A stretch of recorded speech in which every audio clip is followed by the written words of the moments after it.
Howdy folks, welcome to another episode of the Scannell Agenda.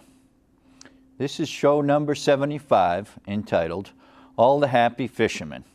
Today's date is January 12th, 2018. I'd like to thank all the folks here at the Cape Cod Community Media Center, too. They're a great bunch here. And once in a while I say to people, hey, if you want me to do a show with you, let me know. You know, I can come in and help out and help produce a show for you, and you can, you can have the show, name it whatever you want. Because we got a great crew here. This is kind of an underutilized resource, as I see it. Okay, all the happy fishermen. That just popped into my head. I've never thought that thought in my whole life. I didn't know what I was going to name this show. I was going to look at this Cape Cod Times, today's paper, today's date, Friday, January 12th. It says, fishing mogul faces new penalties. So I have heard about that case before. So I think I'll just start with reading this article. I just picked this up out in the lobby. I haven't read it, nor have I highlighted it. And that will be the basis of the show. Incidentally, I was a paper boy delivering the paper. And it was back then, it was 42 cents for the week. 42 cents to get your paper delivered, you know, plus the cost of the whole thing. That's what you owed. And that was good upbringing, being a paper boy. So I love the Cape Cod Times, I really do. I love it as my own baby. And we do here on the Cape Cod have a love-hate relationship sometimes with our local news conglomerate. The Cape Cod Times is part of a huge mega corporation with hundreds of newspapers, I believe. It's hundreds. Not sure. The last I read. And I should think we'd be able to buy this newspaper. If we on the Cape got together and said, you're either going to sell out to us or we're going to start another paper. And one of those reasons would be fishery management has not been properly covered. Well, I know for sure it wasn't covered when I was doing my thing on the Nantucket Salt Pond fight. There was a couple editorials done that were bad. They were very bad. And there was one article done, it was on me, and like every single sentence was either completely false or misleading to the point where it shouldn't have been written. So the Cape Cod Times, I was going to bring in an old newspaper, and it basically summed up the end of the battle with the windmill fight there with Jim's Wind Farm, I called it, Cape Wind. Now, if you are a newspaper, to me, you really should not have ulterior motives. You should just be the newspaper. You know, you shouldn't have too many friends. You should just be interested in reporting the news. That's my way of thinking. So the Cape Cod Times and their big media, big money media newspaper that it is, I believe, they get into the issues such as the Cape Wind, really get into it. And fisheries, they've gotten into this fisheries thing over the years. They really have not done us any favors on Cape Cod for the coverage on fisheries. So let me just go line by line here and read this article. Fishing mogul faces new penalties. NOAA, that's National Oceanic and Atmospheric Administration, seeks $1 million in new fines, revocation of commercial, dealer, and operator permits. Well, I'm sure they're not going to list the money value. So if someone has, let's say, 30 boats, and the permits are worth $3 million a piece, let's just say for an offshore scallop license. Now, if they don't cover that here as being part of the equation, if you're losing your permits and the permit's worth, you've got 30 boats, let's see, what's 3 times 3? That's a lot of money. Wow. $3 million times 30. That's a bit of money, hey? I'd have to get someone in here to help me. What's 3 times 30? 3 times 3, that's 90. What's that? That couldn't be $90 million. Couldn't be. I mean, just for the rights to catch fish or go scalloping? Couldn't be. But I think that's probably closer to the truth. Okay, let's get into it here. And this is by Doug Frazier. The case against convicted New Bedford fishing mogul Carlos Rafael didn't end when he started serving a 46-month prison sentence last year after pleading guilty to falsifying fish quotas, false labeling of fish species, conspiracy, smuggling large amounts of cash out of the country, and tax evasion. I wonder what 46 months actually translates into. When they say 46 months, and that's what you got, well, time to serve would be, if it's half of that, it's probably about 2 years. Probably federal prison, you know. And probably eat duck l'orange, get fed pretty good. Maybe a bunch of civilized people there. Okay, now I'm going to start reading again, sorry. I was editorializing. Once considered among the largest individually owned fishing businesses in the nation, Rafael owned at least 44 vessels, most with ground fish permits to catch cod, haddock, flounder, and other bottom-feeding species, but at least 10 vessels had scallop permits, and 43 had permits to land lobster, the 2 most valuable fisheries in the Northeast. He was president of Sector 9, one of the associations formed by fishermen to collectively manage, okay, I'm going to get into this, collectively manage their combined quota shares. He also owned the vast majority of vessels actively fishing in the sector. You know, and I warned years ago of a mafia takeover and a bank takeover of these fishing rights. And people warned. I think the first permits that went out for privatization, and beware privatization in the fisheries, it has really ruined us, okay? But those are ocean quahogs and sea clams. And the people that got those permits handed to them were known felons who had smuggled lots of marijuana using boats. All right. So this is like candy to grab up these permits if you're in the mafia.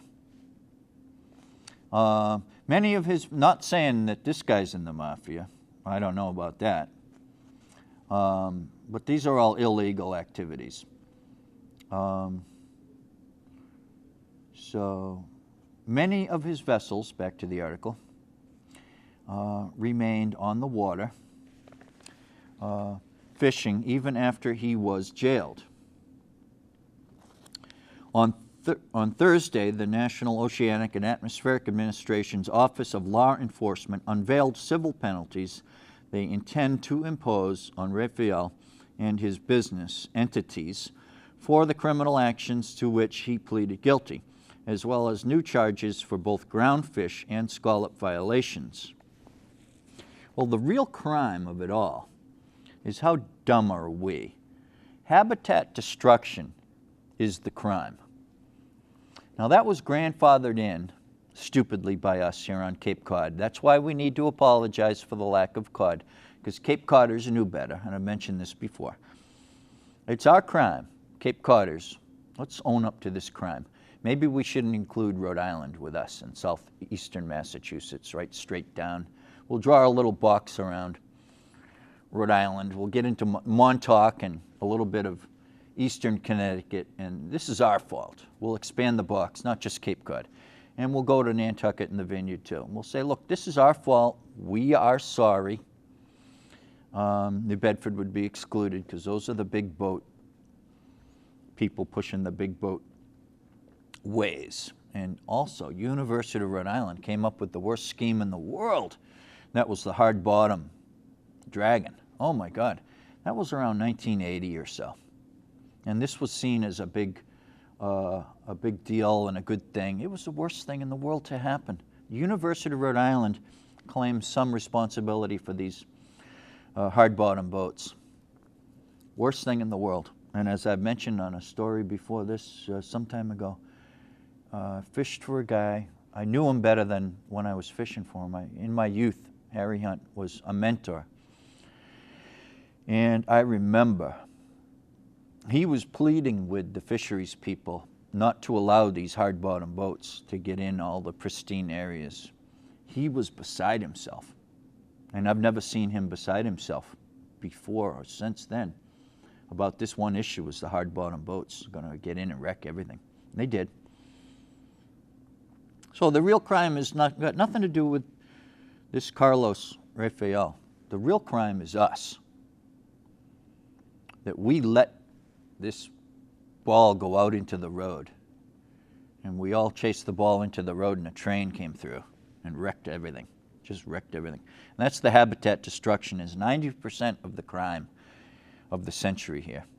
And this started in 1975 with like I said, the individual transferable quotas, and they keep changing the name.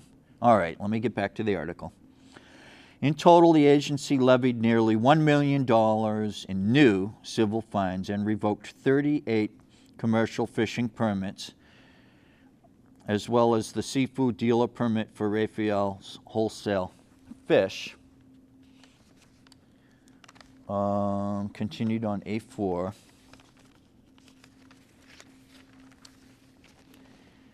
Where do I see? Okay. Business. And the operator permits for 2 of Rafael's scallop vessel captains. And I'm just scanning here. I don't see permit values, but okay, they give fines. If you lose your permits at, let's say, $2-3 million each, I don't think the dragger permits are worth nearly what the sea scallop permits are. So let's say he had 10 sea scallop permits. Okay, that's $3 million apiece, let's say. But they're not saying anything about that here in the newspaper. That's why we should send the Cape Cod Times packing. It's for what they don't tell you about what's going on here. And I have been an activist for fisheries since I've been a teenager. And I was never going along with this business of, a few special fishermen having the special rights and everyone else could work on the back deck, but you got nothing. You got nothing to say. You got no rights. You just have to suck it up and work on somebody's back deck. Ugh, horrible. So why did I come up with this title for this show? What's the name of this show? This is crazy. Crazy talk. All the happy fishermen. Well, we had some happy fishermen when we had fish. Let's just say in 1970, there were some happy fishermen, all the happy fishermen. And I'll tell you, we were fighting to get the Russians out at that point in time. I wanted to be a fisherman. I was determined I was going to be a commercial fisherman. And then this whole scene came. I had my accident too, and that interrupted me. That was in 1975. So I was working on the back deck. I was a deckhand. I had my own boat. Had, little lobster conch boat. It was a flat-bottom skiff. Okay, all the happy fishermen. Well, where are they? They're non-existent. They don't exist. All the happy fishermen are the people that can retire by selling their permits, which are worth $3 million per boat.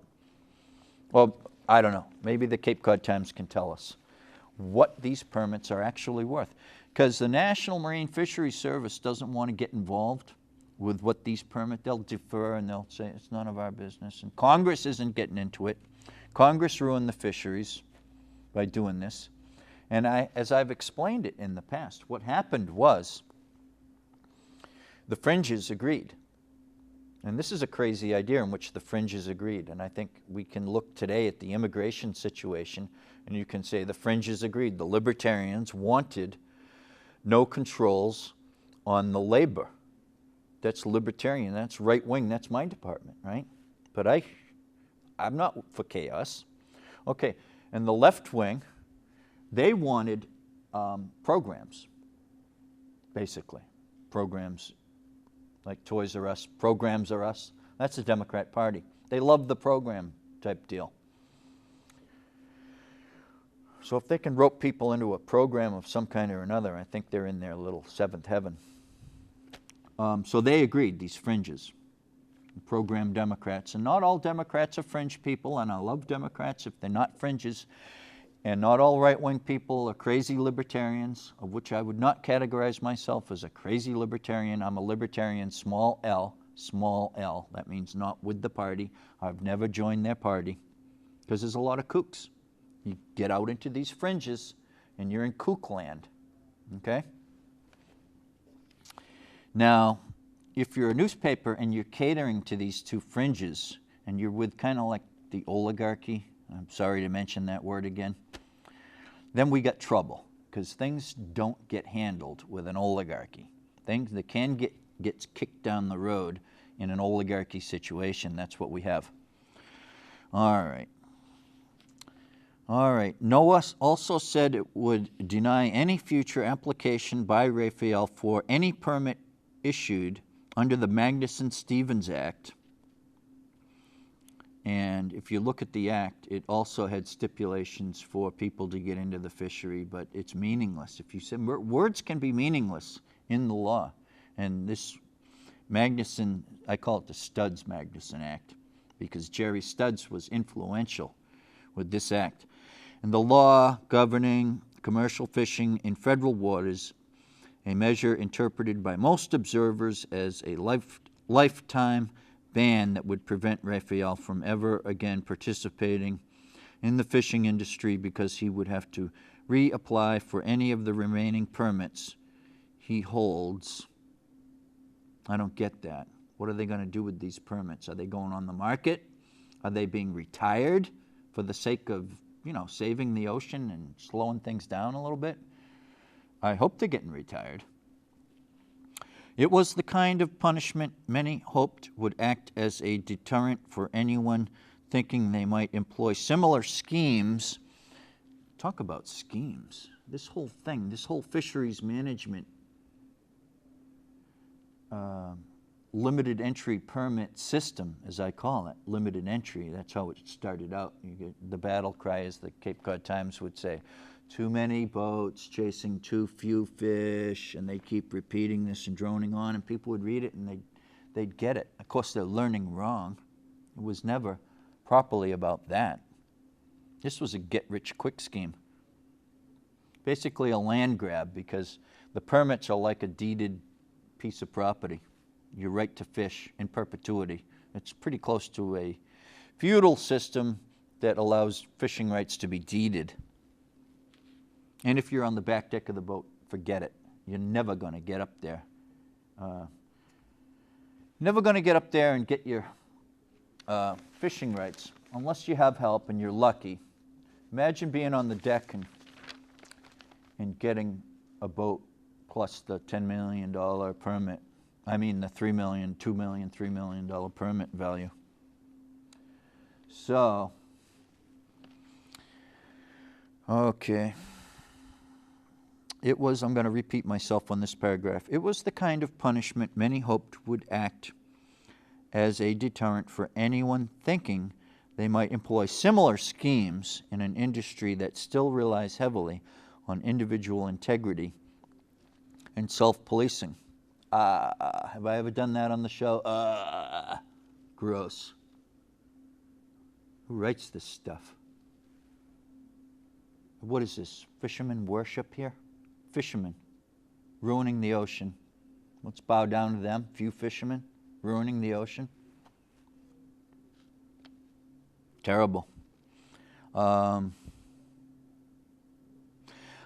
quote, I want to read the charging document and fully understand the recommended penalties, but it sounds like the book has been thrown, said John Papalardo, the executive director of the Cape Cod Commercial Fishermen's Alliance and a member of the New England Fishery Management Council.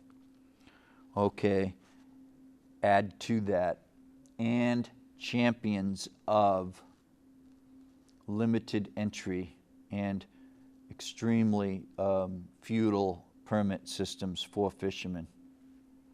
If Cape Cod Commercial Fishermen's Alliance is anything at all, number one, it is a permit holders association.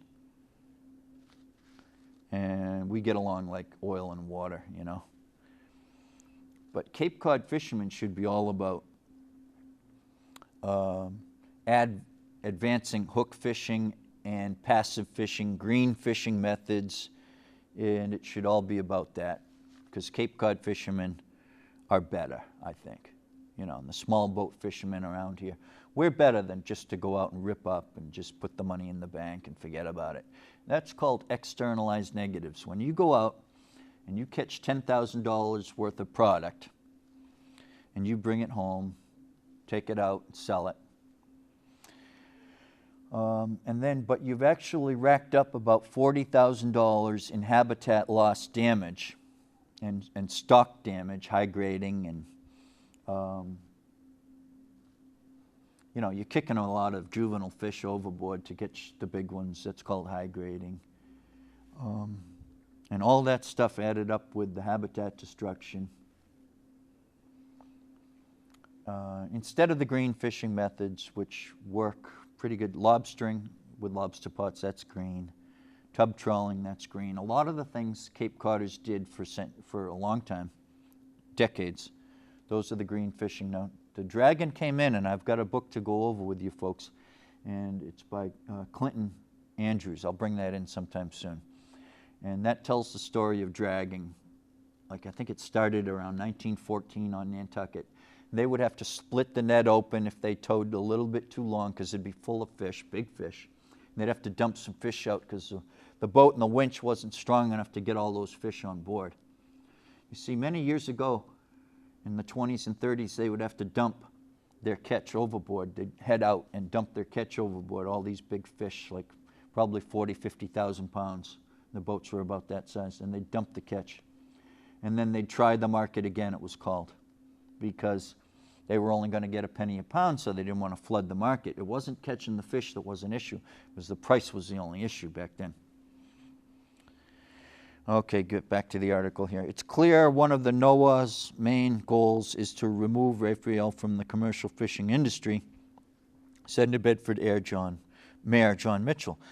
Quote, "I don't think there is anybody here whose heart will be broken by that result," Mitchell said, adding, however, that he believed it would still not be easy because many of Raphael's assets are owned by family members who may not be subject to the penalties. The plot thickens, I guess. I don't trust National Marine Fisheries Service to do the job. They never have done it for us. And they don't deserve their dinner. I've always said that, National Marine Fisheries. These fishery managers and the New England fishermen, they do not deserve their dinner. They don't. They do a horrible job. Conservation Law Foundation, I'm not saying there aren't many good people, but they have a restriction on them. They can't do a good job. National Marine Fisheries Service can't do a good job. Jerry Studd set this whole thing up wrong, basically. He was good at getting the Russians out, but he knew nothing about how to run fisheries. And your first rule is asset management. Protect your habitat. Your habitat is your money in the bank. Your stocks are like taking the interest. It's like your principal, your stocks. Stocks of things that we use and sell, lobster, flounder, cod. Those are your stocks. Your habitat is your prime asset. Poof, it's gone. We wrecked it. Conservation Law Foundation Senior Counsel Peter Shelley said the real battle over the substantial amount of fish quota controlled by Raphael's permits was just beginning. It's just a matter of the time before everyone will be there with sharp elbows, Shelley said. Nothing that politicians from several states had already weighed in on where the quota should go. Oh, they're all, ooh, I want that quota. See, these quotas are worth a lot of money. They're deeded rights to fish in perpetuity. Never should have happened. Now my system, market quota system, it's on my webpage, environmentalfisherman.com. Now that's a poundage-based system. Now with the poundage-based system goes incentives for the green fishing and penalties for the bad fishing. Call it what it is. It's habitat destructive fishing. Now, at this day and age, we could just fish green and not have to go wrecking the bottom, because now we're in the robotics age and we could just pick seafood. We can also add value with artificial reefs, which is one of my, over the years, it's one of my strong suits. A project I've been working on since I was 18, tire reefs, but it goes much far beyond that. Okay, Mitchell wants to stay in New Bedford, where he said Raphael employed hundreds of fishermen and a long supply chain of local businesses.